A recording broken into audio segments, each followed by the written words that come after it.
আজ মোহাব্বতে তলখে হাসির সাওয়াদ, ওয়াজ মোহাব্বত রঞ্জে হারা হাত বুয়াদ। মোহাব্বতের ভালোবাসার কারণে কঠিন কাজটা তার জন্য সহজ হয়ে গেছে। আল্লাহ রাব্বুল আলামিন বলেন, এই কোরআন আমি অবতীর্ণ করেছি, এর হাফেজও আমি। হাফেজকে বাংলায় বলে রক্ষক, সংরক্ষণকারী। তার মানে কোরআনের বাস্তব হাফেজ আল্লাহ রাব্বুল আলামিন। কিন্তু এই কচিকাঁচা ছেলেগুলো যারা এখনো আপন মায়ের ভাষায়ও সোজা করে কথা বলতে পারে না, আল্লাহ পাকের পবিত্র কালাম শুরু থেকে শেষ পর্যন্ত বিশুদ্ধভাবে মুখস্থ করে তাদের সিনায় ধারণ করেছে এবং হেফাজত করেছে। আল্লাহ পাক তাদের উপর খুশি হয়ে নিজের হাফেজ টাইটেলটি এদেরকে দিয়ে দিলেন। বাস্তবে হাফেজ ছিলেন তিনি, এখন জগৎবাসী বলে এই ছেলেটাকে। অথচ আজ পর্যন্ত কোনো মুফতি ফতুয়া দেয়নি যে কোরআনে কারিম যে মুখস্থ করবে তাকে হাফেজ বলতে হবে।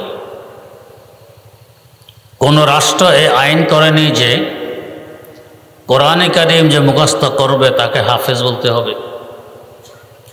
কোথাও এমন সিদ্ধান্ত নেওয়া হয়নি। অটোমেটিক মুসলমানদের অন্তরে, অমুসলিমদের অন্তরে এই কথা এসে গেছে, কোরআনে কারিম যে মুখস্থ করে তাকে হাফেজ বলে।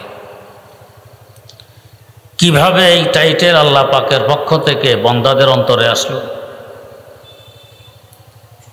এটা কুদরতের কারিশমা। হাদিস শরীফে আছে, যদি আল্লাহর কোনো বান্দাকে আল্লাহ পাক ভালোবাসেন, আল্লাহ পাক তখন হযরত জিবরিল আমিন আলাইহিস সালামকে জানিয়ে দেন, ও জিবরিল আমিন, অমুক বান্দাকে আমি ভালোবাসি, অতএব তুমিও ভালোবাসো। হযরত জিবরিল আমিন তখন ওই বান্দাকে ভালোবাসতে থাকেন। এর পাশাপাশি আকাশের ফেরেশতাদেরকে ডেকে জানিয়ে দেন, ও আকাশের ফেরেশতারা, অমুক বান্দাকে আল্লাহ পাক ভালোবাসেন, আমি ভালোবাসি, অতএব তোমরাও ভালোবাসো। আকাশের ফেরেশতারা তখন ওই বান্দাকে ভালোবাসতে থাকেন এবং জমিনে বিচরণকারী ফেরেশতাদেরকে ডেকে জানিয়ে দেন, ও জমিনে বিচরণকারী ফেরেশতারা, অমুক বান্দাকে আল্লাহ পাক ভালোবাসেন, জিবরিল আমিন ভালোবাসেন, আমরা ভালোবাসি, অতএব তোমরাও ভালোবাসো। জমিনের ফেরেশতারা তখন ওই বান্দাকে ভালোবাসতে আরম্ভ করে এবং এর পাশাপাশি জমিনে বিচরণকারী সকল মাখলুকের অন্তরে ওই লোকটার ভালোবাসা সৃষ্টি করে দেয়, ঢুকিয়ে দেয়। ফলে সকল মাখলুক একে ভালোবাসতে আরম্ভ করে, জানেও না কেন এর ভালোবাসা আমার অন্তরে। যেমন ধরুন হযরত খাজা মুঈনুদ্দিন আজমেরি রাহিমাহুল্লাহ, নিজামুদ্দিন আউলিয়া রাহিমাহুল্লাহ, হাকিমুল উম্মত মুজাদ্দিদুল মিল্লাহ শাহ আশরাফ আলী থানভী রাহিমাহুল্লাহ, শাইখুল আরব ওয়াল আজম সৈয়দ হুসাইন আহমদ মাদানী রাহিমাহুল্লাহ, এদের মহব্বত এবং ভালোবাসা আমাদের অন্তরে আছে না? আছে। অথচ আমরা কেউ এদেরকে দেখিনি। এরা আমাদের কাউকে এক আধ বেলা দাওয়াত খাওয়ায়নি, 2-4 টাকা হাদিয়াও দেয়নি। কেন ভালোবাসা অন্তরে আমরা অনেকে জানিও না, কিন্তু ভালোবাসা আছে। কিভাবে আসলো? আল্লাহ পাকের পক্ষ থেকে ফেরেশতাদের মাধ্যমে তাদের ভালোবাসা অন্তরে এসে গেছে, কারণ আল্লাহ পাক এদেরকে ভালোবাসেন। শুধু আমরা যে এদেরকে ভালোবাসি তা নয়, সমস্ত মাখলুক এদেরকে ভালোবাসে। আমার এক সাথীকে একবার জিনে ধরে, জিন। তো একবার জিন হাজিরে মেলানো হইল, অনেকগুলো জিন উপস্থিত হয়েছে। এদেরকে বয়স জিজ্ঞেস করা হলে 200, 250, 300, 1000, 1500, একজনে বলল আমার বয়স 1600 বছর। আমি বললাম আমাদের নবী সাল্লাল্লাহু আলাইহি ওয়াসাল্লামের এন্তেকালের হয়েছে 1450 বছর, এই তো আরও 150 বছর আগের।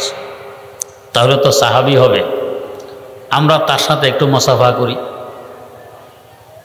সে মুসাফা করবে না, অনেক বলা বলির পরও মুসাফা করবে না। শেষমেশ এতটুকু রাজি হলো যে শুধু আমার সাথে করবে, অন্য কারোর সাথে নয়, তাও আসা যাওয়ার পথে কোনো এক সময়। এতটুকু রাজি হল। আমি তখন বললাম যে যদি সাহাবী হতেন তো মুসাফা করতে এত কার্পণ্যতা কেন? এরপরে আমার সাথে করবে, তাও আমি যাতে বুঝতে না পারি, চলাফেরায় কোনো এক সময় করে ফেলি, মনে হয় সাহাবী নয়। পরে উনি বললেন যে হ্যাঁ, আমি সাহাবী নই। কেন? আল্লাহ রাসূল সাল্লাল্লাহু আলাইহি ওয়াসাল্লামকে দেখেননি? তো দেখেছি। বয়ান শুনেননি? শুনেছি। তো সাহাবী নন কেন? কতক্ষণ বিশ্বাস হয়নি, ইসলাম গ্রহণ করিনি।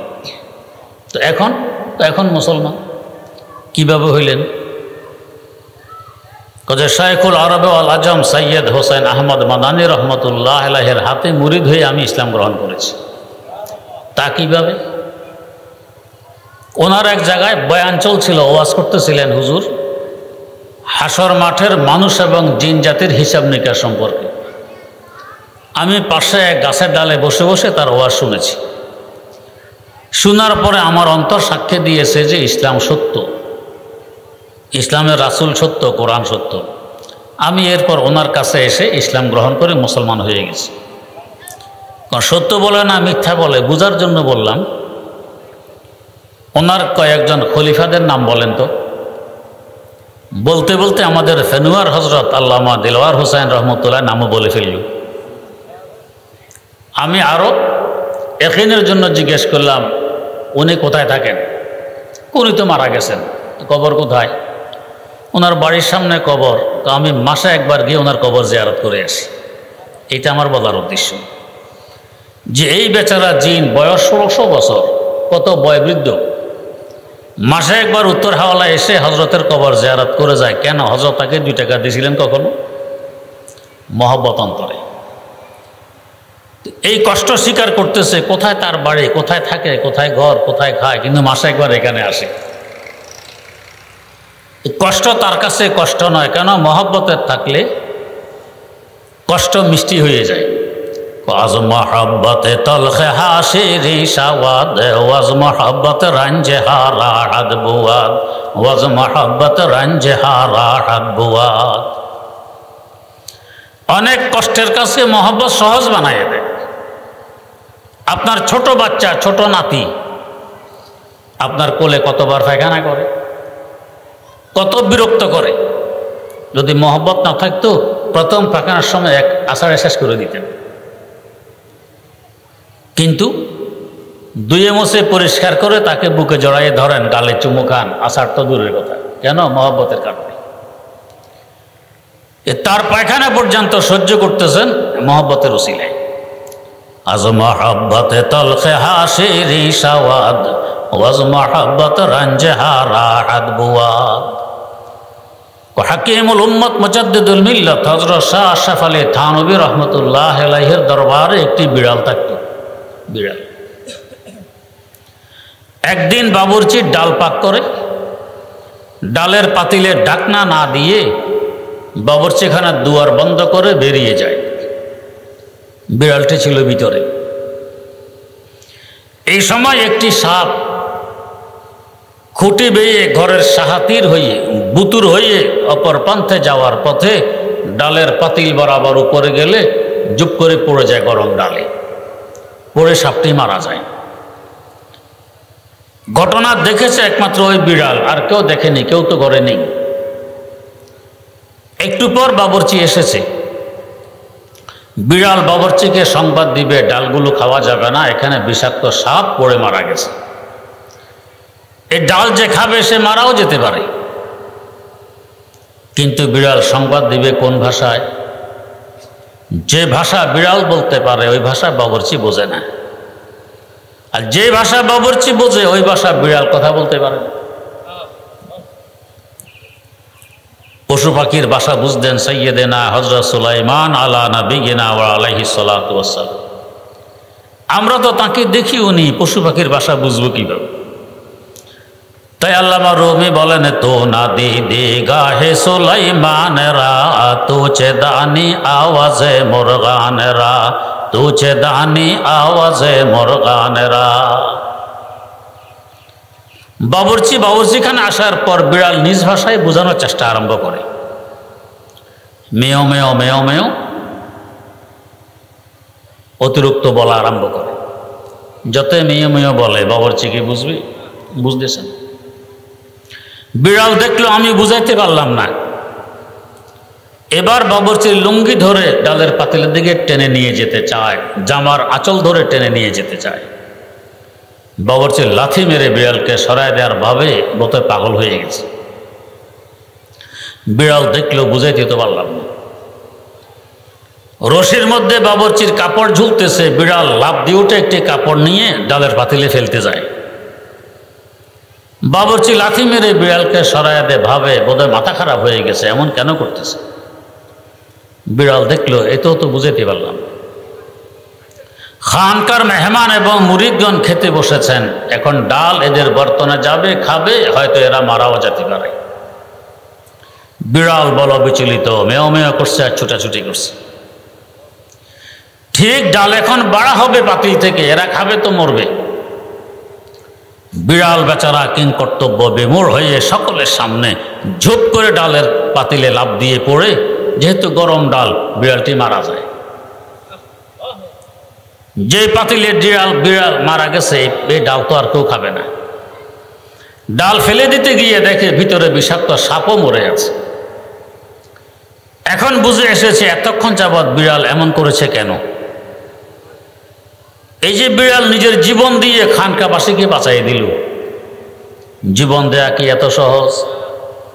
এই জগতে সবচেয়ে কঠিন কাজ হলো জীবন দেয়া। বিড়ালের জন্য সহজ কেন হইল? আজ মোহাম্মতে তলখে হাসে রে সাওয়াদ, ওয়াজ মোহাম্মত রাঞ্জে হারা হাত বুয়াদ। মোহাব্বতের ভালোবাসার কারণে কঠিন কাজটা তার জন্য সহজ হয়ে গেছে। কার ভালোবাসা? এই খানকাবাসী। কেন খানকাবাসীকে বিড়াল ভালোবাসে? এরা কি বিড়ালকে কোনোদিন চুমু খাইত? তাহলে ভালোবাসার কারণ কি? এদেরকে আমার আল্লাহ ভালোবাসেন, ফেরেশতাদের মাধ্যম হয়ে বিড়ালের অন্তরে এদের ভালোবাসা এসে গেছে, তাই জান দেয়া সহজ হয়ে গেছে। যাকে নিজের জীবন থেকেও বেশি ভালোবাসে তার জন্য জান দেয়া সহজ হয়। বিড়াল নিজ থেকেও এদেরকে বেশি ভালোবাসে বিদায় জান দেয়া সহজ হয়ে গেছে। তাই বলা হয়, আয়ে দোস্ত আগার যা তলবি যা বতু বখশাম, আয়ে দোস্ত আগার যা তলবি যা বতু বখশাম, ওয়াজ যাচে আজিজ আস্তে বগো আবতু বখশাম, ওয়াজ যাচে আজিজ আস্তে বগো আবতু বখশাম। ঠিক তেমনি ভাবে এই হাফেজ টাইটেলটি আমার আল্লাহর পক্ষ থেকে ফেরেশতাদের মাধ্যম হয়ে জগৎবাসীর অন্তরে ঢুকেছে। জাতি বিজাতি নির্বিশেষে সবাই বলে এই লোকটা হাফেজ। শুধু মুসলমানরা বলে যে তা নয়, অমুসলিমরাও বলে। এদের উপর আমার আল্লাহ কেমন খুশি। দ্বিতীয়ত, কোরআনে কারীমকে বলা হয় কালামুল্লাহ। কালাম মানে কথা, কালামুল্লাহ মানে আল্লাহর কথা। কথার বাড়ি কোথায়? কথার বাড়ি অন্তর। আমার কথা আমার অন্তরে থাকে, আপনার কথা আপনার অন্তরে থাকে। এই হিসাবে আমার আল্লাহর কথা কোথায় থাকবে? আমার আল্লাহর কুদরতি অন্তরে। আমি যদি আমার কথাগুলো আমার অন্তরে রেখে দেই, আপনারা উপকৃত হতে পারবেন না। আপনাদেরকে উপকৃত করতে হলে আমার কথাগুলো অন্তর থেকে জবানের মাধ্যমে বের করে আনতে হবে। তো আমার আল্লাহ যদি তার কথাগুলো তার কুদরতি অন্তরে রেখে দেন, আমরা বান্দারাকে উপকৃত হতে পারতাম। দয়া মায়া করে তার কুদরতি অন্তর থেকে বের করলেন, বের করে সরাসরি যদি আমাদের কাছে পাঠাই দিতেন, এই কালাম বরদাস্ত করার মতো যোগ্যতা আমাদের নেই। আমরা জ্বলে পুড়ে বর্ষ হয়ে যেতাম। আমরা তো পরের কথা। সৈয়দনা হযরত মূসা আলা নবিয়িনা ওয়া আলাইহিস সালাতু ওয়াস সালামের নে সাহেবে জাহ জালাল একজন পয়গম্বর। কেমন পয়গম্বর? আমার নানা শ্বশুর আল্লামা দিলওয়ার হোসেন রহমতুল্লাহ আলাইহি বলতেন, তিনি ওয়াজ করতে গিয়ে যখন জোশ উঠত তার পাগড়ির উপর দিয়ে আগুন জ্বলতে দেখা যেত। এমন সাহেবে জাহ জালাল পয়গম্বর তুর পাহাড়টিও পাথরের। আমার আল্লাহর সাথে সাক্ষাতের আশায় গেছেন। ফাইন ইস্তাকাররা মাকানাহু ফাসাউফা তারানি, যদি তুমি এবং তোমার পাহাড় স্থির থাকতে পারে আপন জায়গায় তো আমাকে দেখতে পাবে। আল্লাহ পাক সামান্যতম তাজাল্লি ফেললেন এই পাহাড়ে, অবস্থা কি ঘটল? এই পাথরের পাহাড়টি চূর্ণ বিচূর্ণ হয়ে গেল। মূসা আলাইহিস সালামের মতো সাহেবে জাহ জালাল পয়গম্বর বেহুশ হয়ে পড়ে গেলেন। আমার আল্লাহ বলেন, ফালাম্মা তাজাল্লা রাব্বুহু লিল জাবাল জালাহু দাক্কান ওয়া খাররা মূসা সারিকা। তো মূসা আলাইহিস সালামের নে সাহেবে জাহ জালাল পয়গম্বরের যদি এই অবস্থা হয় আমাদের কি দশা ঘটবে? আল্লাহ পাক সরাসরি আমাদের কাছে পাঠাইলেন না, কুদরতি অন্তর থেকে কালাম বের করে প্রথমে রাখলেন লোহে মাহফুজে। লো মানে স্লেট, তক্তি, মাহফুজ মানে সংরক্ষিত। এখান থেকেও যদি আমাদের কাছে পাঠায় দিতেন তাও আমরা বরদাস্ত করতে পারতাম না। আল্লাহ পাক দ্বিতীয়বার পাঠাইলেন দুনিয়ার আকাশের বাসিন্দাদের কেবলা বাইতুল ইজ্জতে। এখান থেকেও যদি আমাদের কাছে আসে তাও আমরা জ্বলিপুড়ে ভস্ম হয়ে যাব, বরদাস্ত করতে পারবো না। এখান থেকেও সরাসরি না পাঠাইলে শাহেদু আলম রাসূলুল্লাহ সাল্লাল্লাহু আলাইহি ওয়াসাল্লামের কলম মুবারক 3 ব্যাস। এবার উম্মত বরদাস্ত করতে পারবে। আদেশ আসলো উতুল মা উহিয়া ইলাইকা মিনাল কিতাব, ও নবী ওহীর মাধ্যমে যে কিতাব আপনার কাছে পাঠানো হয়েছে আপনি তেলাওয়াত করে উম্মতকে পৌঁছিয়ে দিন। এখন উম্মত বরদাস্ত করতে পারবে। যেমন ধরুন আমরা যখন রাত্রে শুইতে আসি, বাতি জ্বালানো থাকলে অধিক আলোর কারণে ঘুম আসে না, নিভিয়ে দিলে অধিক অন্ধকারে ভয়ের কারণে ঘুম আসে না। আমরা কি করি? মধ্যম পন্থা অবলম্বন করি, ডিম লাইটের ব্যবস্থা করি। বেশি আলো নয়, বেশি অন্ধকারও নয়। এখন ডিম লাইট নেই, এবার কি করি? চিন্তা ফিকির করে একটি বুদ্ধি বের করি। কি বুদ্ধি? একটি কাগজের ঠোঙ্গা বাতির উপরে, বাল্বের উপরে লাগাই নেই, কাগজের প্যাকেট। আলো একটু কমে গেছে, আরও কমানো দরকার। এর উপরে আরেকটি প্যাকেট লাগাইয়ে দিই, আরও কমলে আরও ভালো হবে। এর উপরে আরেকটি প্যাকেট লাগাই দেই, 3টি। এবার ঠিক আছে, ঘুমানো যাবে।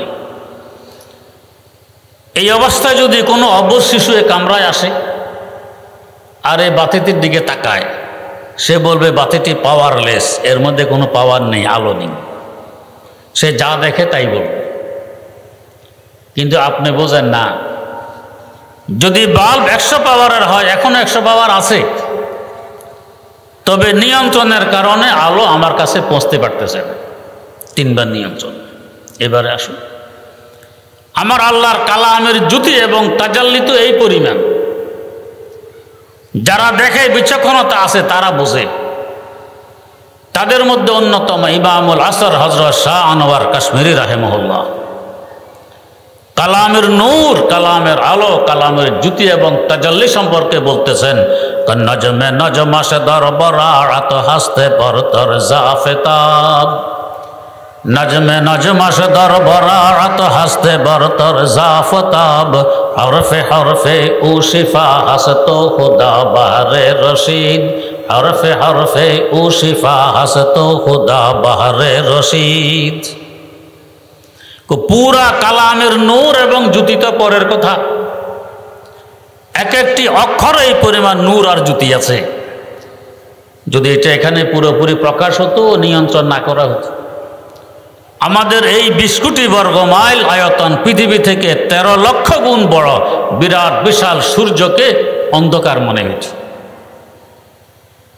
যখন সূর্য ওঠে তারকা অন্ধকার দেখা যায় না, যখন সূর্য ওঠে চেরাগের আলো প্রকাশ হয়।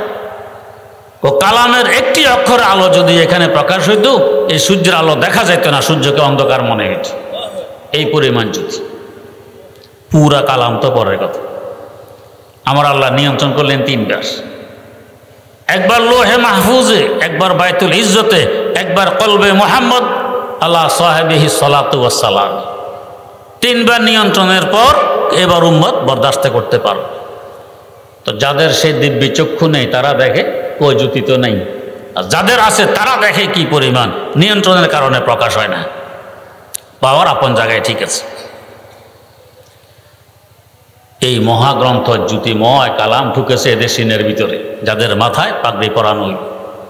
সিনাটা কেমন? তার এই সিনে একবার সাদৃশ্য হইল রাসূলুল্লাহ সাল্লাল্লাহু আলাইহি ওয়াসাল্লামের কলব মোবারকের। এখানেও কোরআন শরীফ, ওইখানেও কোরআন শরীফ। আর একবার সাদৃশ্য হলো বাইতুল ইজ্জতের, এখানেও কোরআন শরীফ, বাইতুল ইজ্জতেও কোরআন শরীফ। আর একবার সাদৃশ্য হলো লোহে মাহফুজের, এদের সিনায় কোরআন শরীফ, লোহে মাহফুজও কোরআন শরীফ। এরপরে আল্লাহ রাব্বুল আলামিনের কুদরতি কলব কোরআন শরীফ, এদের কলব কোরআন শরীফ। আল্লাহু আকবার। এমনিতে ফজিলত আসেনি যার সিনার ভিতর আল্লাহর কালাম সংরক্ষিত, এই সিনা এটা জাহান্নামের আগুনে জ্বলা কি কল্পনায় আসে? তো যে সিনা জ্বলবে না, সিনার আশেপাশে যে দেহ আছে সেটা জ্বলবে? জ্বলবে না তো জ্বলবে না। যাদের জাহান্নামের আগুনে জ্বলা ওয়াজিব এমন 10 জনকে সুপারিশ করে সে জান্নাতি বানাইতে পারে কালামের বরকত।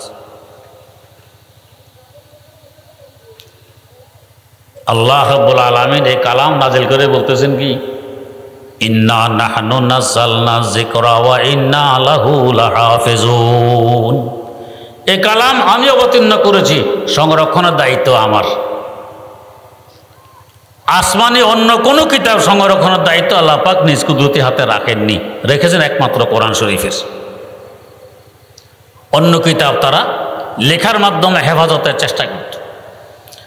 যেমন বুখারী শরীফ ওহীর আলোচনায় আছে, ওয়ারাকা ইবনে নাওফেল তাওরাত লিখত, লিখে লিখে মানুষের কাছে বিক্রি করত।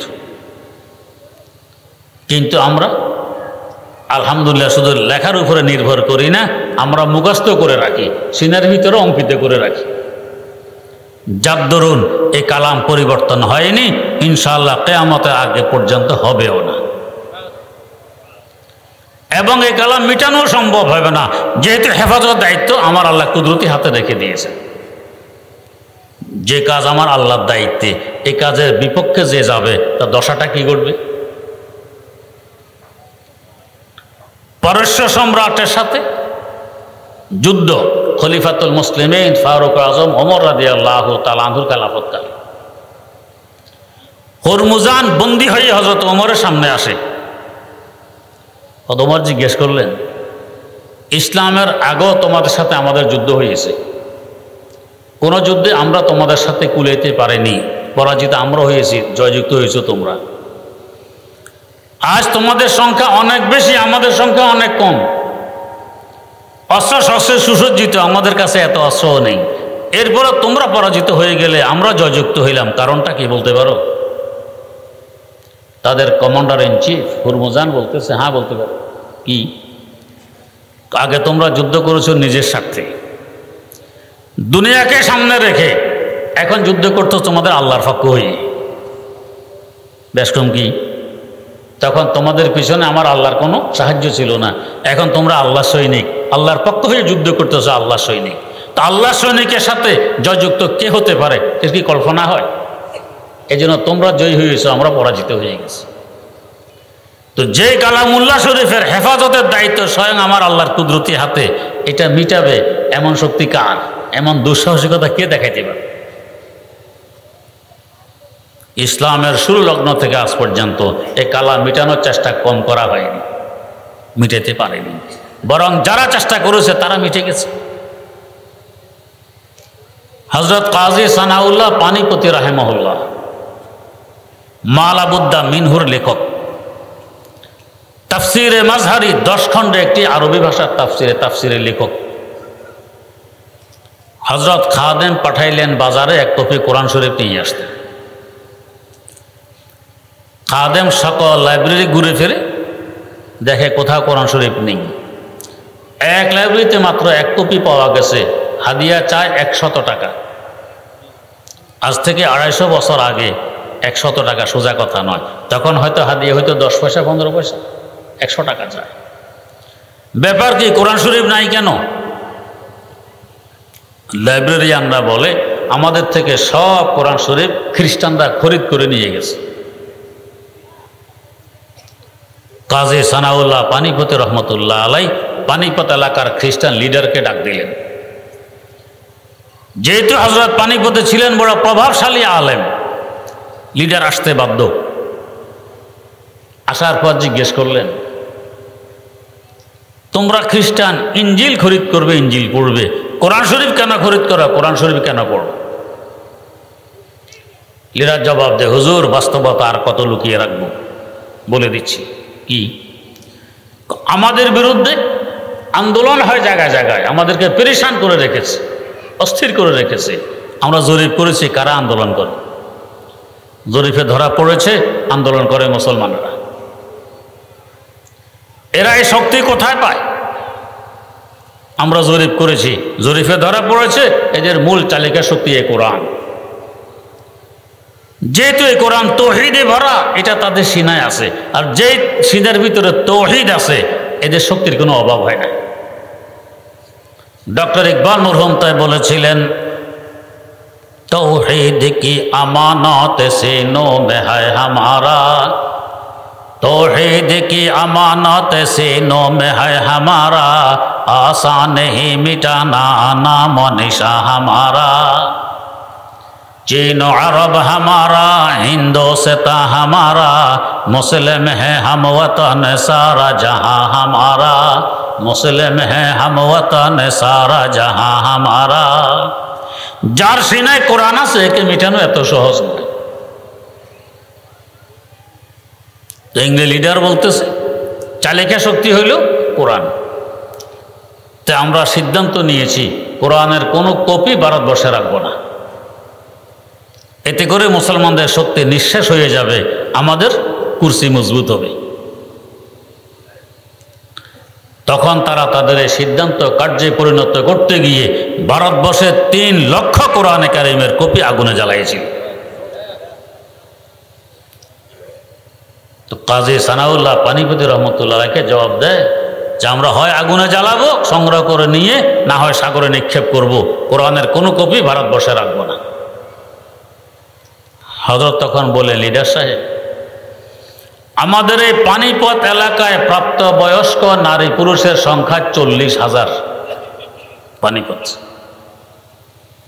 এই 40,000 প্রাপ্তবয়স্ক নারী পুরুষ সকলেই হাফেজে কোরআন, একজনও বাদ নেই।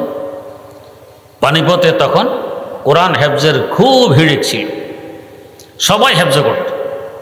আমাদের দেশের গৌরব প্রখ্যাত বুজুর্গ আমার শেখ ও মুর্শেদ আয়েদে মিল্লত হজরত মাওলানা মোহাম্মদুল্লাহ হাফিজি হুজুর রহমতুল্লাহ আলাইহ পানিপত থেকে কোরআন শরীফ হেফজ করে আসছে। পানিপতে লাহাজা, পানিপতের টোন আপনারা শুনেছেন, সারা বিশ্বে পরিচিত গ্রহণযোগ্য একটি লাহাজা। কোত্থেকে আসলো? হজরত মির্জা মাজহার জানা রাহেমাহুল্লাহ বিয়ের সময় হয়েছে, চতুর্দিক থেকে খোঁজাখুঁজি চলছে মেয়ে। এক মেয়ে সংবাদে ইস্তেখারা করলে তাকে জানানো হইল ইস্তেখারার মাধ্যমে, এই মেয়েকে বিয়ে করলে সারা জীবন তোমাকে জ্বালাইয়া খাবে, তবে এর বরকতে তোমার প্রসিদ্ধি লাভ হবে পুরা দুনিয়ায়। উনি এই মেয়েকে বিয়ে করলেন। এই তো জ্বালানো শুরু। কোনো মুরিদ যদি আসতো তার খোঁজে জিজ্ঞেস করতো, আম্মা জান আমাদের পীর সাহেব হুজুর কোথায়? এই তো বস স্যাত উঠল আর কি তোমাদের পীর সাহেব, দুনিয়া তার ফির দেখো নাই, এরে ফাঁসে ফির বানাইছে, কিসের ফির সে? এই স্যাত আছে। উনি কিছুই বলতেন না, শুধু দোয়া করতেন। সারা জীবন এটা সহ্য করছেন এই স্ত্রীর স্যাত। কিন্তু প্রসিদ্ধি লাভ হয়েছে সারা দুনিয়ায়। তাফসিরে মাযহারি, তার নামে এই তাফসিরটি সারা দুনিয়াবাসীর দৃষ্টিতে এটা গ্রহণযোগ্য একটি তাফসির। কিন্তু যেদিন তিনি ইন্তেকাল করলেন ওই দিন থেকে তার স্ত্রী সোজা, সে তার নেই। এখন তারে খলিফা কাজী সানাউল্লাহ পানিপতি রহমতুল্লাহ আলাইহি এই পীরের স্ত্রীকে থাকার জন্য পানিপতে এক ব্যবস্থা করে দিলেন, একটি ঘর তুলে দিয়ে এখানে স্ত্রী থাকবে। একা একা থাকতে কেমন লাগে, কিছু বাচ্চা কাচ্চা এনে দাও, আমি কোরআন শরীফ পড়াই। বাচ্চা কাচ্চা এনে দেয়া হলো, কোরআন শরীফ পড়ানো শুরু করলেন হজরত মির্জা মাজহার জানা রহমতুল্লাহ আলাইহির এই স্ত্রী। তিনি যে টোনে যে লাহাজা পড়াইতেন এটাই পানিপতি লাহাজা, এটাই সারা দুনিয়ায় প্রসিদ্ধি লাভ করে পানিপতি লাহাজার কোরআন শরীফ এই স্ত্রী থেকে। তো তাফসির প্রসিদ্ধি লাভ করলো স্বামীর নামে, আর লাহাজা এবং টন প্রসিদ্ধি লাভ করলো স্ত্রীর নামে পানিপতি লাহাজা। তো সবাই তখন কোরআন হেফজ করত। তো হযরত পানিপতি বললেন, আমাদের এই পানিপত এলাকায় নারী পুরুষ যারা প্রাপ্তবয়স্ক সংখ্যা 40,000, এই 40,000 নারী পুরুষ সকলে হাফেজে কোরআন, নাবালেগ অপ্রাপ্ত বয়স্কদের সংখ্যা এর বাইরে। উনি নিজেও মাত্র 7 বছর বয়সে কোরআন হেফজ করে ফেলেছিলেন। এবার বললেন, কাগজে ছাপা কোরআন আগুনে জ্বালাইতে পারবে, কাগজে ছাপা কোরআন সাগরে নিক্ষেপ করতে পারবে, যে কোরআন আমাদের কলবে অঙ্কিত এটা কি করবে? যত এটা নিভাইতে চাও মিটাইতে চাও পারবে না, বরং তোমরা মিটে যাবে। তাই রাগে রাগে ইজাদ বরফে রোজাদ, হারা আকাশ তফ জানাদ রে শাস বসোজাদ, হারা আকাশ তফ জানাদ রে শাস বসোজাদ। যে চেরাগ জ্বালিয়েছেন স্বয়ং আমার আল্লাহ, যে নিবাইতে পারে এ ক্ষমতা কার? যে নিবানোর জন্য ভোগ দিবে তার দাড়িতে আগুন ধরবে, সে জ্বলে পুড়ে বর্ষ হবে, সে নিববে, কালাম নিববে না। যে ইংরেজরা চেয়েছিল নিবাইতে, নিজেরা নেবে গেছে, ক্ষমতা ছেড়ে পালাইতে বাধ্য হয়েছে। তখন পুরা ভারতবর্ষে কোরআনে কারিমের যত কপি পাওয়া না যেত, এখন আশা করি আমাদের এক ডিস্ট্রিক্টের থেকে বেশি কপি পাওয়া যাবে। নিবাইতে চেয়েছে, আরো বেড়ে গেছে। হাফেজের সংখ্যা তখন থেকে আরো অনেক বেশি বেড়ে গেছে। রাগে রাগে ইজাদ বরফে রোজাদ, হারা আকাশ তফ জানাদ রে শাসে বসোজাদ। এই কালামের মার্কাজ, এই কালামের কেন্দ্র, এই আপনাদের মাদ্রাসাগুলো, গফির-উল আশরাফুল উলুম কওমি মাদ্রাসা, এই ধরনের মাদ্রাসাগুলো হলো এই কালামের মার্কাজ। হাদিস শরীফে আছে, আমরা রাতের অন্ধকার উপরের দিকে তাকাইলে যেভাবে অসংখ্য তারকা মিটমিট করতে জ্বলতে দেখি, আকাশের বাসিন্দারা জমিনের দিকে তাকাইলে তারাও দেখে জমিনে অসংখ্য তারকা জ্বলতেছে। প্রশ্ন জাগে, আকাশে তো তারকা আছে তাই আমরা দেখি, জমিনে তো তারকা নেই, ওরা তারকা কোত্থেকে দেখে? জমিনের যে সমস্ত খিত্তায়, যে সমস্ত জায়গায় আল্লাহর কালাম তেলাওয়াত হয়, কালামের নূর চমকিতে থাকে, ওরা তারকার মতো দেখতে পায়।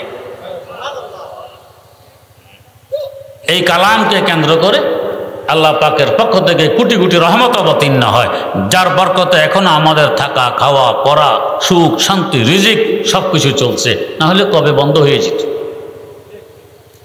এই যে কালামকে কেন্দ্র করে, কোরআন শরীফকে কেন্দ্র করে মাদ্রাসাগুলোতে রহমত নাজিল হয়, ছড়িয়ে পড়ে পুরো এলাকায়।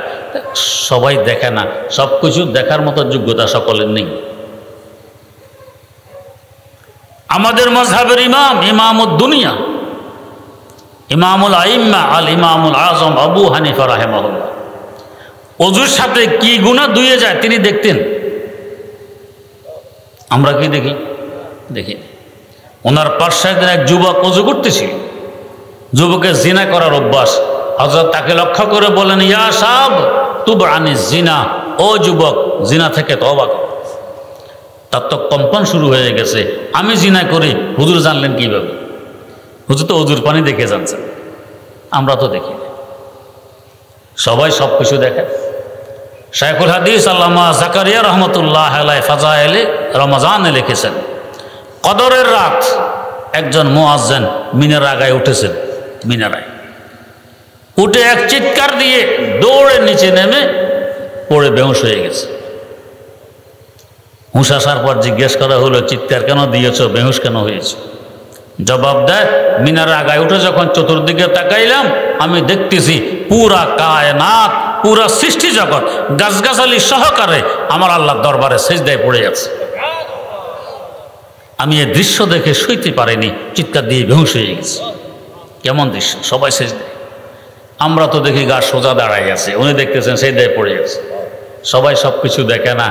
তো মেরে নজদীক হরদম লেকে মাই আন্দা হুঁ পর, तो मेरे नज़दीक हरदम लेके मैं आंदा हूँ पर, बख्शो वो नूरे बसीरत जैसे तू आवे नजर, बख्शो वो नूरे बसीरत जैसे तू आवे नजर। সবাই সব কিছু দেখে। তো যারা দেখে তারা দেখে এই কালামের মার্কাজ মাদ্রাসাকে কেন্দ্র করে কিভাবে রহমত নাজিল হয়, ছড়িয়ে পড়ে পুরো এলাকায়। এর বরকতে এলাকাবাসী থাকা, খাওয়া, সুখ, শান্তি, পড়া, রিজিক সব কিছু চলছে, নাহলে কবে বন্ধ হয়ে যেত। গত 3 বছর আগে তাহাজ্জুদের সময় ভূমিকম্প এসেছিল, আপনাদের হয়তো মনে আছে। আর একটু জোরে যদি আসতো, এক ঢাকা শহরে 1,42,00,000 মানুষের বাস। বর্তমান তুরস্ক আর সিরিয়ায় কি ঘটছে, এর থেকে কয়েকশো গুণ বেশি বিপর্যয় আমাদের উপরে আসতো। কেমন গণবসতি ঢাকায়, কিন্তু গজব এসেও ফিরে গেছে। কেন ফিরে গেল? যারা দেখে তারা দেখে। আমাদের নাফরমানির কারণে গজব এসেছে, কিন্তু যে সময় গজব এসেছে এই সময় কত কচিকাচা, নাবালেগ, অপ্রাপ্ত বয়স্ক, বেগুনা, মাসুম শিশু আরামের গুম হারাম করে ওই আল্লাহর কালাম তেলাওয়াতে ব্যস্ত, যে আল্লাহর পক্ষ থেকে গজব এসেছে। আমার আল্লাহ তো দেখতেছেন যে আমি নাফরমানদের কারণে গজব দিলাম, এরা তো বেগুনা, এদের কোনো নাফরমানি নেই।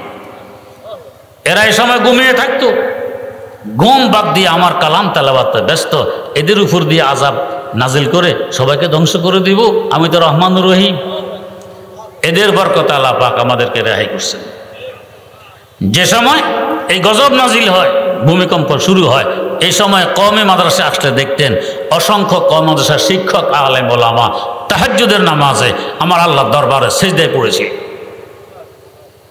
নাফরমানদের নাফরমানের কারণে গজব দিয়েছে, কিন্তু এই বান্দাগুলো না খেয়ে না দিয়ে এরা পড়ে আছে এই মাদ্রাসায় আমার দিনকে জিন্দা রাখার লক্ষ্যে, রাতের ঘুম হারাম করে পড়ে আছে আমার দরবারে সিজদায়।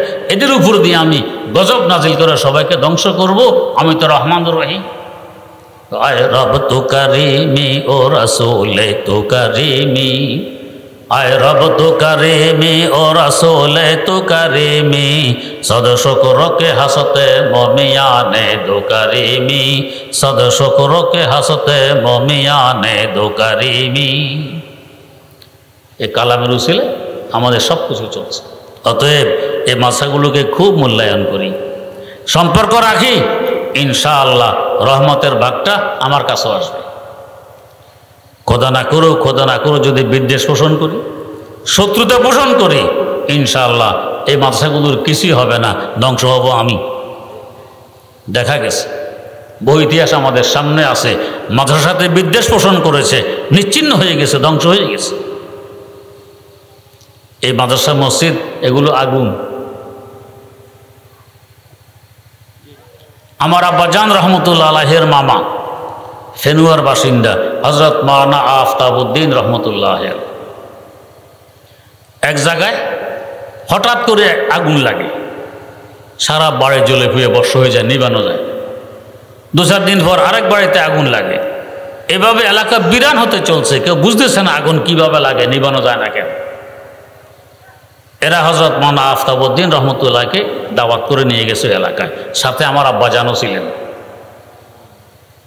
উনি গেলেন এলাকায়, গিয়ে মসজিদ খুঁজে বের করলেন। বের করে দেখলে তো বোঝা যায় মসজিদ বিরান, এই মসজিদে নামাজ কালাম পড়ে না, মাকড়সার বাসা, ময়লা। আমার আব্বার মামা জিজ্ঞেস করলেন, তোমরা মসজিদে আজান দিয়ে জমাতে নামাজ পড়ো না? কয় না।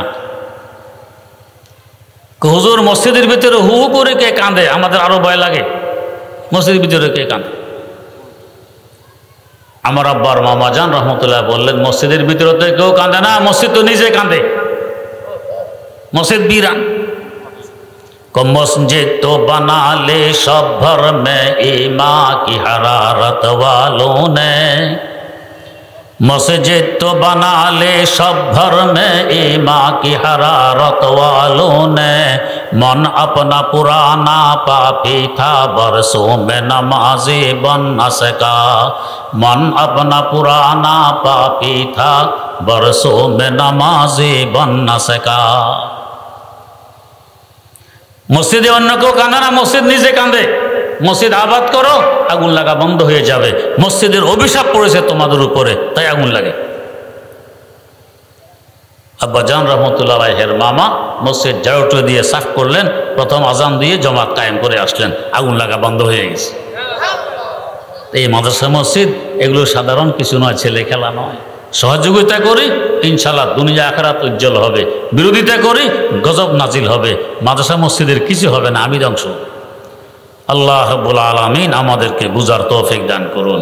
সুবহানাল্লাহি ওয়া বিহামদি, সুবহানাকাল্লাহুম্মা ওয়া বিহামদিক, আশহাদু আল্লা ইলাহা ইল্লা আনতা আস্তাগফিরুকা ওয়া আতুবু ইলাইক।